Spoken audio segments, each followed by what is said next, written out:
mapagpalang linggo ng pagsamba at maligayang Pasko po sa inyo, mga kapatid. Maayos ba ang inyong kalagayan? Madalas na ba kayong lumalabas? Mag-ingat po tayo, bagaman malaki na po ang nabawas ng nagkaka-COVID. Ang balita po ay may Omicron na mas nakakahawa at maaring pati ang mga vaccine na natanggap po natin ay hindi gumana dito sa bagong variant ng COVID. Kaya hanggat maaari, panatilihin po ang social distancing, mag-face mask, kung maaari, mag-face shield pa, maghugas po ng kamay, lagi iwasan po ang mga matataong lugar bagaman Pasko na po ngayon. Huwag po tayong maging kampante. Baka bigla pong dumami ang mahahawa. Ang MGC, Filipino Worship Service, ay magkakaroon po ng kaunting kasiyahan sa darating na linggo. At inaanyayahan po namin kayo na dumalo po sa Zoom at ibibigay po ang Zoom ID at password. At kung hindi naman kayo maalam kung paanong pumasok sa Zoom, kung maaari po ay makipag-ugnayan sa aming mga kabataan at mga namamahala upang matulungan po kayo. Banal na hapunan po ngayong araw, kaya kung maaari po ay ihanda na po natin ang ating tinapay at ang ating juice. At tulad ng lagi kong sinasabi, para matapos ng mensahe, tayo po ay tuloy-tuloy na po sa ating banal na hapunan at hindi ho kayo magmamadali para ihanda ang mga ito.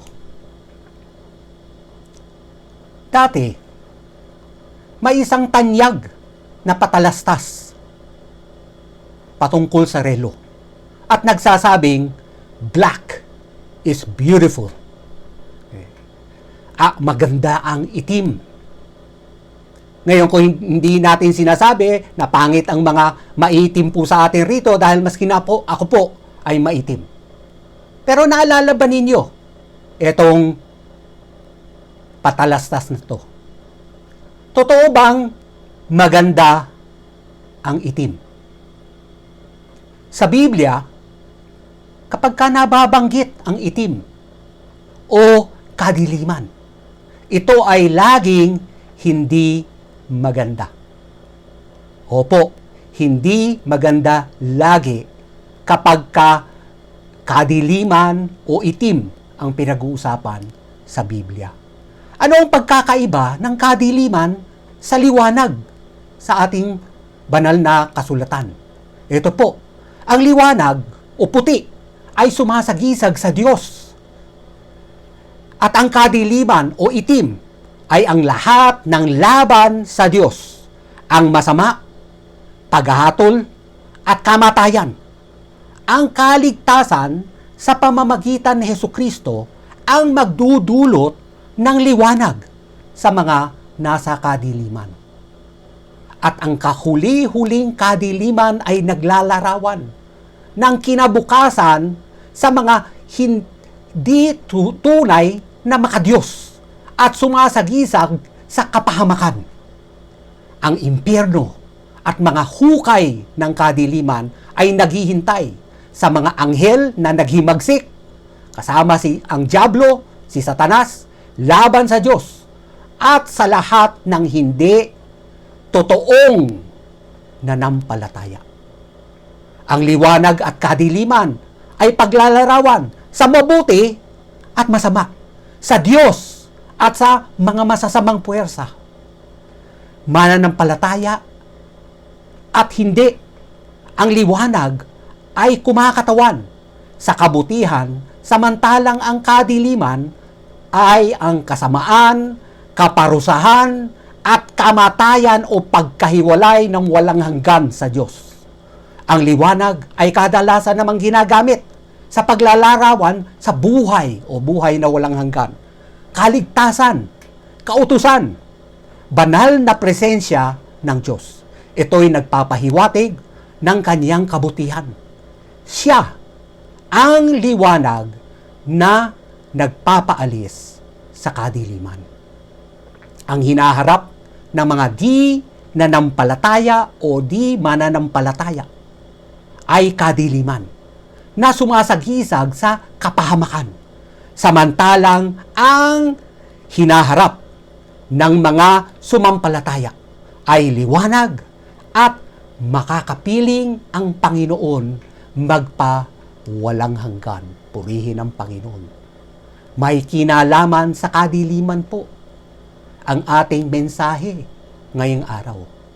Welcome po sa mensaheng may pamagat na hinugot sa dilim. Lahat ng mananampalataya ay hinugot sa dilim.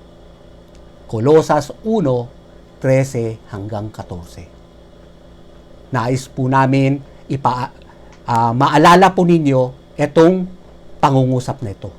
Ang nanampalataya ay naligtas, napalaya, napatawad, at nailipat na kay Kristo. Ulitin ko po, ang nanampalataya ay naligtas, napalaya, napatawad, at nailipat kay Kristo. Magbalik-aral muna tayo. Bakit nagpasalamat si Pablo sa Diyos dahil sa mga taga-Kolosas? Kolosas 1:3. Tuwing ipinapanalangin namin kayo, lagi kaming nagpapasalamat sa Diyos na Ama ng ating Panginoong Hesukristo. Bakit? Sapagkat nabalitaan namin ang inyong pananalig. Kanino? Kay Kristo Jesus. At ang inyong pag-ibig sa lahat ng hinirang ng Diyos. Alam natin na ang krus ay nagsisimbolo ng isang pababa at isang pahalang. Ang pababa o paakyat ay ang ating pananalig sa Diyos. At ang pahalang ng ganyan ay ang ating pag-ibig sa ating kapwa. Ang ganda ng mga balitang ibinigay kay Pablo. Nakakataba ng puso. Ganyan din ba kaya ang masasabi ng iba tungkol sa atin bilang mananampalataya na tayo ay nananalig kay Kristo at sadyang umiibig sa ating kapwa? Matibay ang pananalig kay Kristo dahil ipinapamuhay nila ang kanyang mga ipinag-uutos. Sinusunod nila ang kanyang mga ipinag-uutos. At sila ay nagmamahalan sa panong paraan. Nagtutulungan, nagsasakripisyo, nagpapasakit para sa isa't isa. Kung mapapansin natin, itong dalawang to, pananalig o faith at pag-ibig at love, ay dalawa sa 7 bunga ng Espiritu. Paanong ipinapanalangin ni Pablo ang mga mananampalataya sa Kolosas? Ito po, Kolosas 1:9 hanggang 11. Kaya't mula nang marinig namin ito, patuloy naming idinadalangin sa Diyos na sana'y ipaunawa niya sa inyo ng lubusan ang kanyang kalooban sa pamamagitan ng karunungan at pag-unawa sa kaloob ng Espiritu. Sa gayon, makakapamuhay na kayo ng karapat-dapat at kalugod-lugod sa Diyos, sasagana sa lahat ng uri ng mabubuting gawa, at lalawak ang inyong pagkakilala sa Diyos. Idinadalangin din naming patatagin niya kayo sa tulong ng kanyang dakilang kapangyarihan o banal na Espiritu upang inyong matiis ng masaya. Matiis na masaya. Alam natin, kapag ka nagtitiis tayo, kadalasan ay nalulungkot tayo o nababalisa. Pero dito, upang matiis ninyo ng masaya at may pagtiyataga sa lahat ng bagay. Manalangin po tayo mga kapatid. Panginoon, kami po ay lumalapit sa inyong presensya at nagpapasalamat na pinayagan po ninyo kaming lumapit sa inyong banal na trono. Dahil sa karamihan ng aking mga kapatid na naririto ngayon ay nakamtan na ang pag-asa dahil sa naipangaral namin sa kanila. Ang salita ng katotohanan, ang magandang balita, naway tunay nilang marinig at maunawaan ang katotohanan ng inyong kagandahang loob, at ipinapanalangin ko po ng bawat isa sa kanila ay ipaunawa nawa ninyo, Panginoon, ang inyong kalooban sa pamamagitan ng karunungan at pag-unawang kaloob ng banal na Espiritu. Naway makapamuhay sila ng karapat-dapat at maging kalugod-lugod ang kanilang pamumuhay sa inyong harapan. Naway maging sagana sila sa lahat ng uri ng mabubuting gawa upang kayo'y maluwalhati at maging pagpapala sa kanilang kapwa. Lumawak nawa ang kanilang pagkakilala sa inyo. Patatagin nawa ninyo, Panginoon, sila upang matiis at mapagtiyagaan ang lahat ng bagay upang sundin ang lahat ng inyong kalooban. At naway magpasalamat sila sa lahat ng pagkakataon dahil minarapat ninyo sila'y makabahagi sa inyong pangako bilang mga hinirang. At ipinapanalangin namin to sa makapangyarihang pangalan ng aming Panginoon at tagapagligtas, at lahat po tayo ay magsabing Amen at Amen. Ano ang ipinag-utos ni Pablo sa kanila sa Colosas 1:12? Colosas 1:12. Lagi kayong magpasalamat sa Ama. Sa paanong paraan? Mula sa puso. Madali bang gawin to? Sapagkat minarapat niyang makabahagi kayo sa mga pangako ng Diyos. Dahil meron na kayong kaligtasan, kaya kaya na ninyong gawin yan, na magpasalamat sa lahat ng pagkakataon. Kaya minarapat niyang makabahagi kayo sa mga pangako ng Diyos para sa mga hinirang na nasa liwanag. Lagi po ba tayong nagpapasalamat sa kaligtasan na ipinagkaloob ng Diyos sa atin? Huwag po nating baliwalain ang lahat ng ginawa ng Panginoong Hesus upang tayo'y maligtas. At dahil tayo'y may kaligtasan na, nakakabahagi tayo sa lahat ng ipinangako ng Diyos bilang mga hinirang na nasa liwanag. Anong kalagayan nila nung hindi pa sila nakabahagi nitong liwanag? Anong kalagayan nila nung sila ay hindi pa nanampalataya? Ito po, nabubuhay. Ito ang mula sa binaliktad ko lang po ang Colosas 1:9 hanggang 10. Nabubuhay sa kasalanan, nabubuhay sa kadiliman, walang pagkaunawa sa kalooban ng Diyos, di nabubuhay ng karapat-dapat, di kalugod-lugod sa Diyos, sagana sa masamang gawa, at di nakikilala ang Diyos.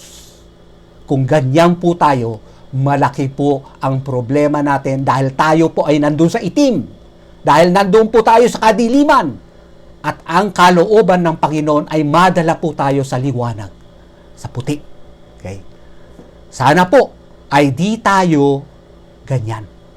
Uumpisahan na natin ang ating talata ngayong araw sa Colosas 1:13. Pero bago tayo pumunta riyan, uulitin ko po, ang nanampalataya ay naligtas, napalaya, napatawad, at nailipat na kay Kristo. Mga mananampalataya, naniniwala po tayo rito. Mga mananampalataya, na ipapamuhay ba natin ito? Ano ang bunga ng pagiging bahagi sa pangako at naging hinirang ng Diyos? Colosas 1:13. Iniligtas ng Diyos Ama tayo sa kapangyarihan ng kadiliman at inilipat sa kaharian o sa kaliwanagan ng kanyang minamahal na anak. Inilipat mula sa samang kaharian papunta sa mabuti. Sino-sino ang mga nasasakop ng kapangyarihan ng kadiliman? Ang lahat ng hindi tumanggap sa kaloob na buhay na walang hanggan sa pamamagitan ni Jesucristo. Hindi tinanggap si Jesucristo bilang tagapagligtas at Panginoon. Mapa Hudyo, mapa Hintil, mapa anong klaseng tao. Kapag hindi tinanggap si Jesucristo bilang tagapagligtas, sila po ay nasasakop sa kapangyarihan ng kadiliman. Anong naghihintay sa mga nasa kapangyarihan ng kadiliman? Juan 10:10. Si Jesucristo ang nagsasalita at inihambing niya ang kanyang sarili kung anong maibibigay niya sa diablo o sa magnanakaw. Ano naman ang maibibigay ng magnanakaw?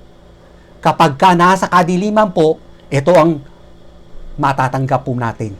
Dumarating ang magnanakaw o ang diablo o ang mga hindi na nampalataya para lamang magnakaw, pumatay, at manira. Gusto ba natin yan? Na pagnakawan tayo ng kinabukasan, napatayin ang ating pag-asa, at sirain ang ating buhay.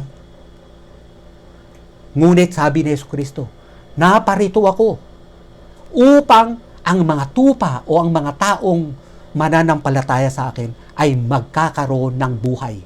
At hindi lang buhay, kung hindi buhay na masaganang lubos. Kaya kitang-kita natin ang pagkakaiba ng kadiliman at kaliwanagan. Ano ang naghihintay sa mga nasa dilim at ano naman ang naghihintay sa liwanag. Sino-sino ang mga inilipat na nasa sa kaharian ng minamahal ng anak ng Diyos? Sino-sino ang mga inilipat?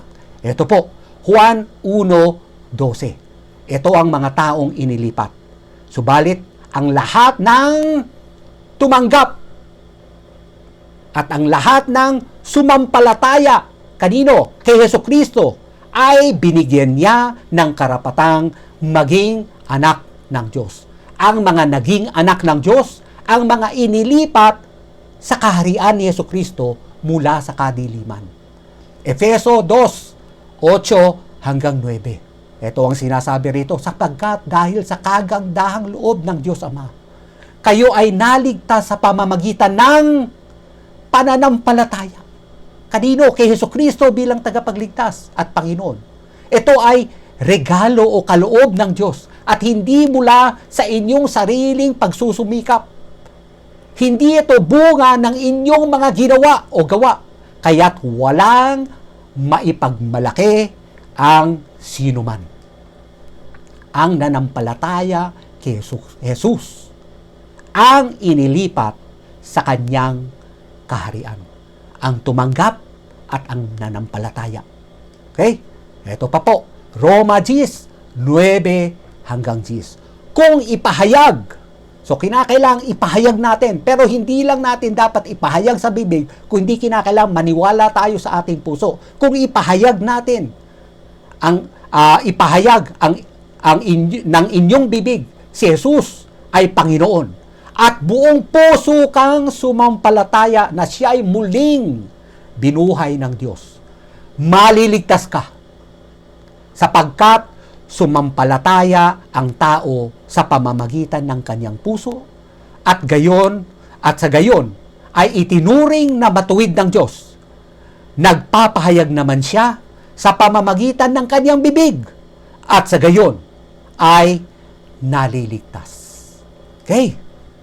Ang nagpahayag na may pananampalataya na si Jesucristo ang Panginoon at sumampalataya na binuhay siya ng Diyos Ama, ang inilipat sa kaharian ni Jesus. Nailipat na po kayo. Sigurado po ninyo. Paano nalilipat ang tao mula sa kadiliman papuntang kaliwanagan? Tanggapin at sumampalataya kay Jesucristo. Ito ay regalo ng Diyos at hindi sa sariling pagsisikap, hindi sa sariling pagpapahirap sa sarili. Okay? Ipahayag ng ating bibig sa mga tao na si Jesus ay tunay ninyong Panginoon. At kailangan makita sa pamamagitan ng ating pagsunod sa Kanya at sumampalataya na siya'y muling binuhay ng Diyos.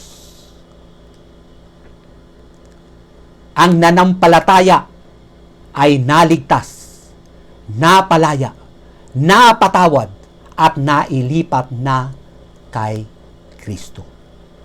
Ang kapangyarihan ng Diyos lamang ang makatutubos sa mga tao mula sa kadiliman o sa dyablo dahil sa kasalanan at kawalan ng pananampalataya ay nagpapanatili sa tao ang kapangmangan at paghihirap at kapahamakan. Okay? Ano ang kailangan mangyari upang maligtas sa kadiliman? Gawa 26:18. Si Jesus uli ang nagsasalita. Imumulat mo, Pablo, ang kanilang mga mata, mga Hudyo at mga Hintil. Ibabalik sila sa kaliwanagan mula sa kadiliman. Ililigtas sila sa kapangyarihan ni Satanas at ibabalik sa Diyos at sa pamamagitan ng pananampalataya nila sa akin na si Jesucristo, sila'y patatawarin sa kanilang mga kasalanan at mabibigyan ng lugar kasama ang mga taong ginawang banal ng Diyos. Kailangan imulat ang mga mata, ibalik mula ibalik sa kaliwanagan mula sa kadiliman, iligtas sa kapangyarihan ni Satanas, ibalik sa Diyos. At nang sa gayoy, patatawarin sila at mabibigyan ng lugar sa langit magpawalang hanggan. Okay? Ano ang nararapat na pamumuhay ng isang tunay na mananampalataya? Okay. Roma 13:12. Roma 13:12. Pangalawang parte. Layuan. At yung pangalawang salita ay italaga. So, meron tayong lalayuan at meron tayong lalapitan. Layuan na natin ang lahat ng masasamang gawain. At italaga natin ang ating sarili sa paggawa ng mabuti. So, palitan na natin ang ginagawa nating masama sa mabuti sa tulong ng banal na Espiritu. At magkakaroon ka lang ng banal na Espiritu kapag ka tinanggap ninyo si Jesucristo bilang tagapagligtas at Panginoon. At kung hindi, maski na ano pang pagsusumikap po natin, hindi natin kayang layuan ang masama at hindi natin kayang italaga ang ating sarili sa mabuti. Unang Pedro 2:9, ikalawang parte. Pinili tayo upang magpahayag ng mga kahanga-hangang ginawa niya. So, hindi lang tayo iniligtas para magpakasarap tayo. Meron tayong tungkulin na ipahayag sa ibang mga tao upang sila ay maligtas rin. Okay. Unang Juan 2:8, ikalawang parte. Ang katotohanan nito'y nasaksihan sa buhay ni Kristo at makikita rin naman sa atin. Nakikita po ba sa atin ang ginawa ni Jesucristo sa ating buhay? Kung hindi, maaring hindi pa ho tayo tunay na naligtas. Dahil kapag meron na tayong kaligtasan, tayo ay may banal na Espiritu at siya ang magpapaalala sa atin kung ano ang dapat nating ipahayag, kung anong dapat nating layuan, kung anong dapat nating italaga, at kung paano nararapat makita sa atin ang buhay ni Kristo. Sa mga hindi pa tunay na tinanggap si Jesucristo, nais ba ninyo siyang tanggapin ngayon upang kayo'y malipat mula sa kapangyarihan ng kadiliman, sa pagiging walang pag-asa, papunta sa kaliwanagan o sa kaharian ni Jesucristo? Kung nais po ninyo, ipahayag po natin sa Kanya. Sabihin po natin sa Kanya ngayon sa pamamagitan ng panalangin. Dun sa mga nais na tanggapin si Jesucristo bilang tagapagligtas, manalangin po kayo kasabay ko. At dun sa mga tumanggap naman, sumabay po tayo at suportahan po natin ang lahat ng sasampalataya kay Jesucristo. Manalangin po tayo. Panginoong Jesus, kami po ay naniniwala na kami po ay kapag hindi namin tinanggap kayo bilang tagapagligtas, kami po ay alipin ng kasalanan, kami po ay nasa kadiliman, at kami po ay walang pag-asa. At alam po namin at inaamin po namin na kami po ay makasalanan. At wala kaming magagawa upang layuan itong mga kasalanan to. At tanging kayo lamang ang aming pag-asa upang kami po ay iligtas. Na patawarin po ninyo kami sa lahat ng aming pagkakasala at nagsisisi po kami sa lahat ng ito. At binubuksan namin ang aming puso upang papasukin kayo, Jesucristo, sa aming buhay. Naniniwala po kami, Jesus, na kayo po ay Diyos, kayo po ay anak ng Diyos, kayo po ay napako sa krus ng Kalbaryo upang bayaran ang aking kasalanan. At ang lahat ng yon ay tinubos na po ninyo. At kung buksan ko lamang ang aking puso, papasok kayo sa akin at ako ay magiging anak po ninyo. Panginoon, binubuksan ko ang aking puso ngayon. At iniimbitahan ko po kayo na pumasok sa aking puso. Ilayo po ninyo ako sa kadiliman at dalhin po ninyo ako sa kaliwanagan. Maraming salamat sa buhay na walang hanggan sa kaloob po ninyo, Diyos Ama, na ipinagkaloob sa akin. At magmula po ngayon, tulungan po ninyo ako mamuhay sa tulong ng banal na Espiritu na naaayon sa inyong kalooban. Maraming salamat, Panginoon, na ako po ay nailipat na mula sa kadiliman papunta sa inyong kaharian, Panginoong Hesus. At magmula ngayon, tutulungan ninyo akong mamuhay at balang araw ay darating po ako at makakasama kayo magpawalang hanggan. Sa ngalan ni Jesus, na aking tagapagligtas, na aking Panginoon, at ang lahat ng nanampalataya kay Jesucristo ay magsabing Amen at Amen. Ang nanampalataya ay nailipat na sa kaharian ng kanyang minamahal na anak. Anong ibig sabihin ng kaharian? Lugar ba to? Nasaan to? Balang araw, pupunta tayo sa lugar na kinaroroonan ng Diyos. At habang tayo'y nabubuhay ngayon sa mundong to, dapat tayong magpasakop, magpakumbaba, at sumunod sa kanyang mga ipinag-uutos, magpasakop sa kanyang kaharian sa pamamagitan ng pagsasabuhay ng kanyang mga utos. Ikalawang Pedro 1:11. Sa ganitong paraan, kayo'y malugod na papapasukin sa walang hanggang kaharian, bahalang araw sa langit. Okay. Walang hanggang kaharian ng ating Panginoon at tagapagligtas na si Jesucristo. Purihin ang Panginoon. Ang nanampalataya ay naligtas, napalaya, napatawad, at nailipat na kay Kristo. Maliban sa iniligtas sa kadiliman at inilipat sa kaliwanagan. Ano pa ang nagawa ng ating pagsampalataya kay Jesus? Kolosas 1:14. Sa pamamagitan niya ay napalaya tayo. Sumakatuwid ay pinatawad sa ating mga kasalanan sa pamamagitan ng kanyang dugo na inialay niya sa krus ng Kalbaryo nung binayaran niya ang kasalanan ng sanlibutan, kasama na po ang kasalanan nating lahat. Magmula nung tayo'y ipinanganak hanggang tayo ay mamatay. Binayaran na po ni Jesucristo ang lahat ng yon sa krus ng Kalbaryo.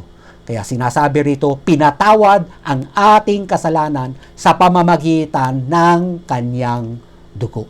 Bakit sinasabing napalaya? Bakit? Nakakulong ka ba? Hindi ka naman nakakulong ngayon ah. Anong ibig sabihin nito? Ito po. Tingnan natin. Ito pa. Ano ba ang kalagayan ng tao bago siya napatawad?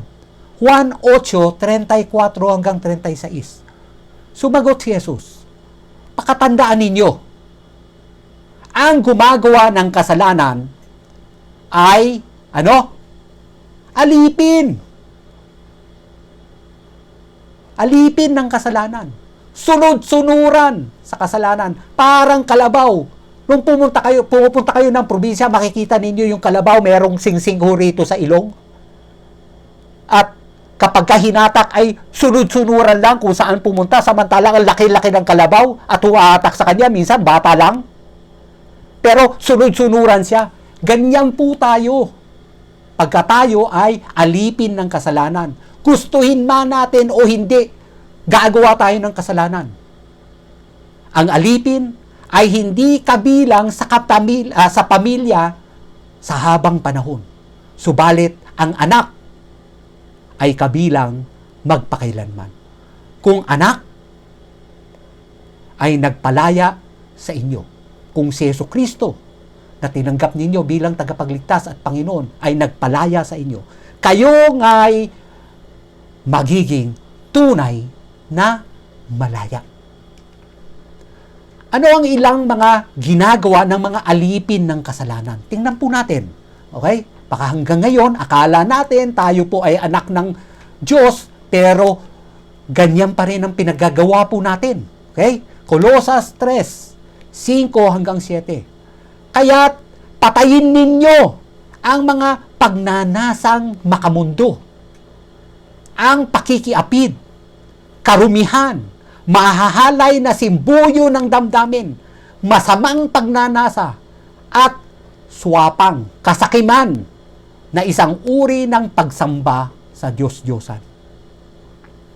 6. Dahil sa mga ito, tatanggap ng parusa ng Diyos ang mga taong ayaw pasakop sa Kanya, ayaw manampalataya.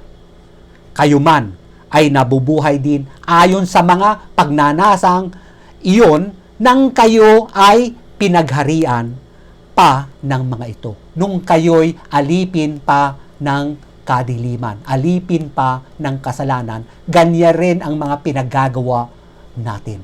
Sana po hindi na.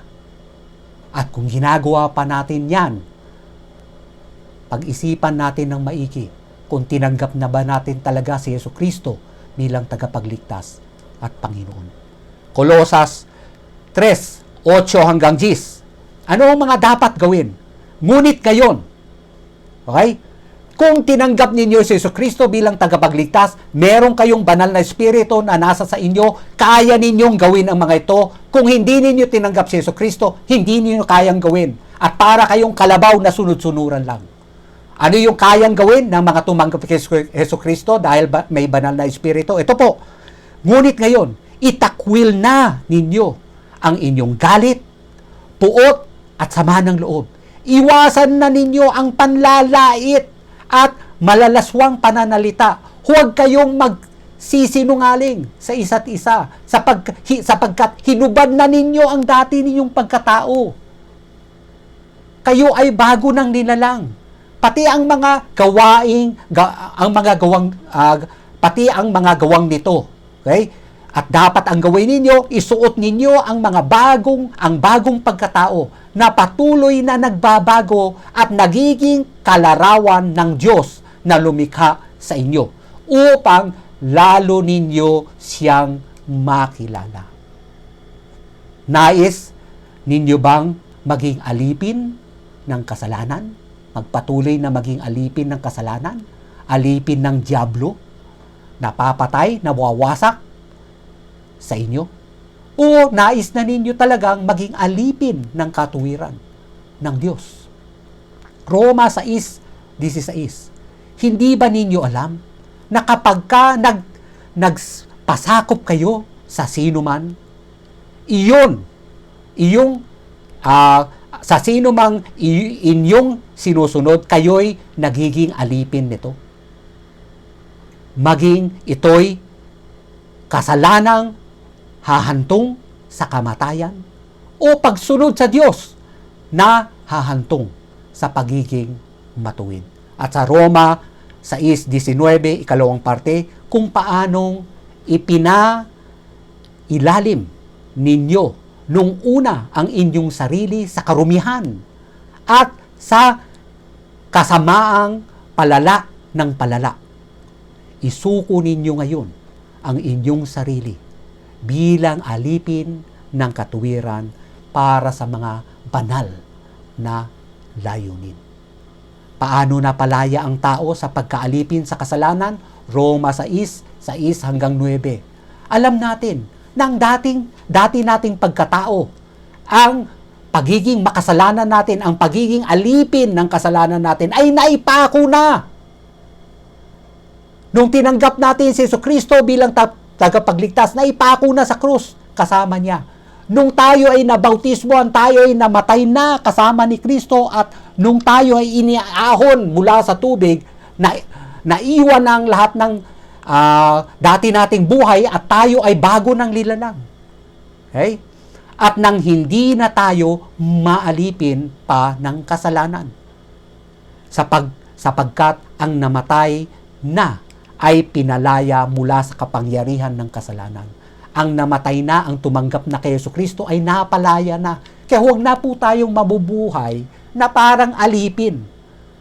Kung tayo'y namatay na nga, kasama ni Kristo, napalaya na.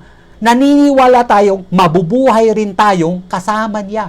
Kaya na natin mamuhay bilang bagong nilalang. Kaya na natin pagtagumpayan ang mga tukso ng kaaway. Dahil meron na tayong katuwang na banal na espiritu. Alam natin na si Kristo ay muling binuhay, ay hindi na muling mamamatay. Wala nang kapangyarihan sa kanya ang kamatayan, at dapat, mga kapatid, na tumanggap kay Jesucristo bilang tagapagligtas, wala na rin kapangyarihan sa inyo, sa atin, ang kamatayan. Kaya anong dapat nating gawin?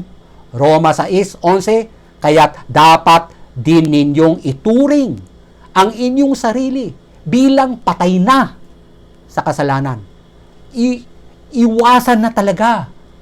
Huwag nang patikim-tikim pa o sinusubok-subukan pa. Okay? Iwasan na ang paggawa ng anumang kasalanan. Okay? Dapat din ninyong ituring ang inyong sarili bilang patay na sa kasalanan, ngunit buhay o nabubuhay para sa Diyos. Namumuhay ng may kabanalan sapagkat kayo'y nakipag-isa na kay Jesucristo. Kayo po ay nanampalataya na kay Jesus. Kayo po ay nagpahayag na siya ang magiging Panginoon at tagapagligtas. Dalawa lang ang Panginoon sa mundong ito. Okay? Ang dyablo o ang Diyos. Alipin ng mundo o kasalanan, o gusto ninyong maging alipin ng katuwiran at kabanalan. Hindi po pwede yung pumagitna na minsan kayo po ay namamangka dito sa kabilang ilog at minsan naman dun sa kabilang ilog. Walang ganyan. Kapag ka hindi kayo completely o lubusang sumapi sa Panginoon, kayo po ay kasapi ng dyablo. Yan po ang malungkot na katotohanan. Huwag po tayong magtitinikling sa dalawang parte. Okay? Piliin natin ng mabuti kung sino ang ating magiging Panginoon at sundin siyang lagi. Juan 10:10, ipaalala ko po sa inyo. Ano sabi ni Jesucristo? Dumarating ang magnanakaw, ang dyablo, para magnakaw, pumatay, at manira. Yan ba ang gusto ninyo? Dahil sa bawat paggawa natin ng kasalanan, sinasabi natin, dyablo, kayo po ang aking Panginoon. At gusto kong pagnakawan ninyo ako, patayin ninyo ako, sirain ninyo ang aking buhay. Ngunit anong sabi ni Jesucristo? Naparito ako upang ang mga tupa, ang mga mananampalataya ay magkaroon ng buhay. At di lang buhay, buhay na masaganang lubos. Kaya ang masasabi ko po lang sa inyo ay Josue 24:15. At kung ayaw ninyong maglingkod kay Yahweh, pumili kayo ngayon kung sino ang inyong paglilingkuran. Ngunit para sa akin at para sa mga kapatid ko rito na tunay na nanampalataya kay Jesucristo at mananatiling alipin ng katuwiran at meron ng panibagong buhay, bago ng linalang, ngunit para sa amin at sa aming mga sambahayan, kay Yahweh kami maglilingkod. Sana po kayo din. Ang nanampalataya ay naligtas at hindi mapapahamak. Napalaya at hindi na alipin ng kasalanan. Napatawad at hindi na makasalanan. At nailipat at hindi na natatili sa dilim. Nailipat na kay Kristo. Ang nanampalataya ay napalaya, napatawad, nailipat na kay Kristo. Ulitin ko po, ang nanampalataya ay naligtas, napalaya, napatawad, at nailipat na kay Kristo. Sana po maalala po natin ang mga salitang to at lagi po natin itong ipamuhay. Puntahan po natin ang ating pagsasabuhay. Una, paano mapapatunayan na tayo'y nanampalataya? Okay lang bang manalangin ng pagtanggap kay Jesucristo, ngunit patuloy sa paggawa ng kasalanan? Pag-usapan po ninyo sa inyong mga small group. At pag-isipan rin po natin ng maigi. Okay lang ba na ang bibig ko ay magsabi, tinanggap ko si Jesucristo, pero ang mga kamay ko ay ang mga pinaggagawa ay para sa dyablo? Okay lang ba yun? Pangalawa, dahil tayo nakipag-isa na kay Kristo at pinalaya na sa kapangyarihan ng kasalanan o kadiliman, paano natin ngayon ipapamuhay araw-araw ang ating pagiging patay sa kasalanan at buhay para kay Kristo? Hindi po natin kayang linlangin ang Diyos. Kitang-kita po niya kung anong pinaggagawa po natin magmula Lunes hanggang Sabado at minsan pati Linggo. Kung ano po ang mga kasalanan na pinaggagawa po natin. Okay? Paano natin dapat ipamuhay araw-araw kung tayo'y ligtas na? Pag-isipan po natin ng maigi dahil kung inaakala ninyo na okay lang na mamangka sa dalawang ilog na paminsan-minsan ay alipin ng kasalanan, hindi pala, madalas na alipin ng kasalanan at paminsan-minsan ay alipin ng katuwiran, tayo po ay nagkakamali ng napakalaki. Okay? Hindi natin kayang linlangin ang Diyos. Pangatlo, ano ang mga dapat ipagpasalamat natin sa Diyos dahil tayo ay iniligtas, pinalaya, pinatawad, at inilipat kay Jesus? Manalangin tayo at magpasalamat. Manalangin po tayo. Maraming salamat, Panginoon, na kami po ay dinala po ninyo sa kaliwanagan at napalaya na po sa pagkakaalipin sa kasalanan. At dahil kami po ay nanampalataya, kami po ay hindi na mapapahamak kung hindi kami po ay naligtas na. Kami po ay hindi na magiging alipin ng kasalanan dahil kami po ay napalaya na. Kami po ay napatawad na at hindi na nararapat magpatuloy sa paggawa ng kasalanan. At maraming salamat, Panginoon, na nailipat na ninyo kami kay Kristo at hindi na kami nananatili sa pagpapahirap ng dyablo. Tulungan po ninyo kaming tunay na manampalataya. Huwag na huwag kaming pumagitna at lubusang kaming sumunod sa lahat ng inyong ipinag-uutos.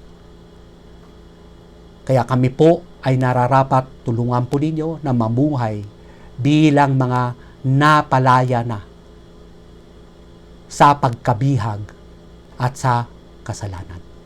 Maraming salamat, Panginoon, sa patuloy ninyong paulit-ulit na pagpapaalala sa amin.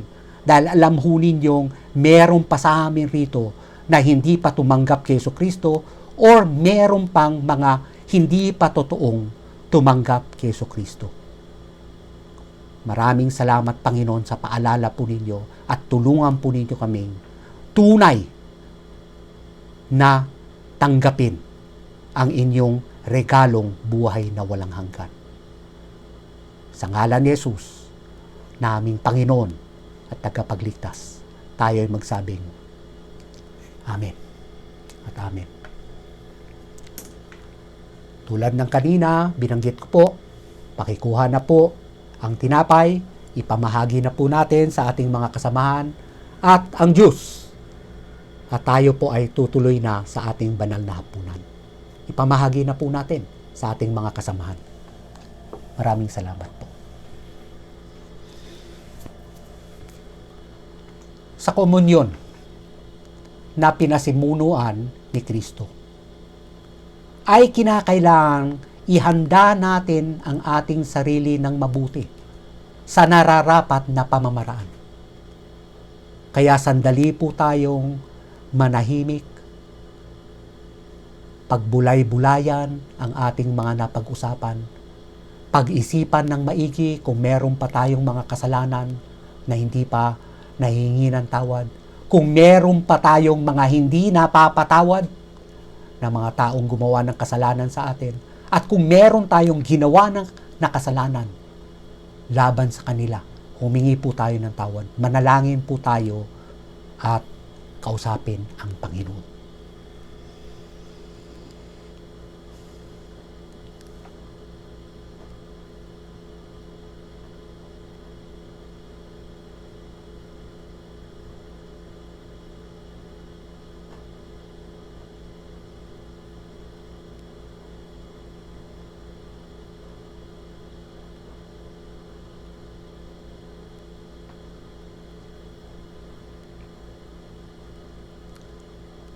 Panginoong Jesus, ngayong araw po ay inaalala po namin ang inyong pagpapakasakit, sakripisyo, paghihirap sa krus ng Kalbaryo. Ibinigay ninyo ang inyong banal na dugo, ang inyong buhay, upang linisin po kami sa lahat ng aming pagkakasala. Maraming salamat. Patawarin po ninyo kami sa mga pagkakataon na nakakalimutan po namin na pasalamatan kayo sa lahat ng inyong ginawa at ginagawa pa para sa amin. Tulungan po ninyo kaming tunay na mamuhay ng may kabanalan at huwag mamamangka sa dalawang ilog. Patawarin po ninyo kami sa lahat ng aming mga kasalanan. Tulungan po ninyo kaming maging katanggap-tanggap sa inyong harapan ngayon upang kami po ay sumalo sa inyong banal na hapunan. Maraming salamat, Panginoon, sa inyong mahabang pagpapasensya sa aming mga laging nagkakasala, laging nakakalimot rin magpasalamat sa inyo. Maraming salamat, Panginoon. Sa ngalan ni Jesus, naming tagapagligtas. Amen. lahat ng nanampalataya at nabautismohan na sa isang simbahang Kristiyano ang maari pong makisalo sa komunyon. Nang gabi na si Jesus ay pinagkanulo, siya ay dumampot ng tinapay. Siya ay nagpasalamat at pinagpira-piraso.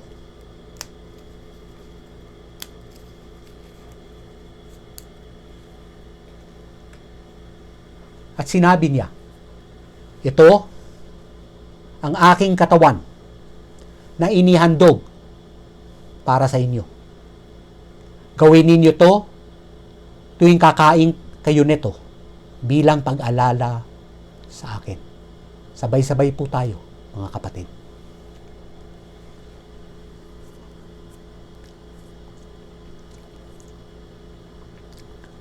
Matapos maghapunan, dumampot din si Jesus ng kopa at sinabi niya, ang kopang to ay ang bagong tipan ng Diyos na pinatibay sa pamamagitan ng aking dugo. Tuwing iinumin ninyo to, gawin ninyo to bilang pag-alala sa akin. Alalahanin po natin ang Panginoon Jesus.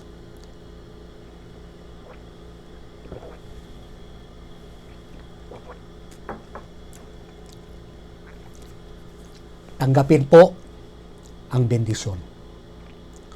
Sumagana nawa sa inyo ang pagpapala at kapayapaan ng Diyos sa pamamagitan ng inyong pagkakilala sa Kanya at sa ating Panginoong Hesus.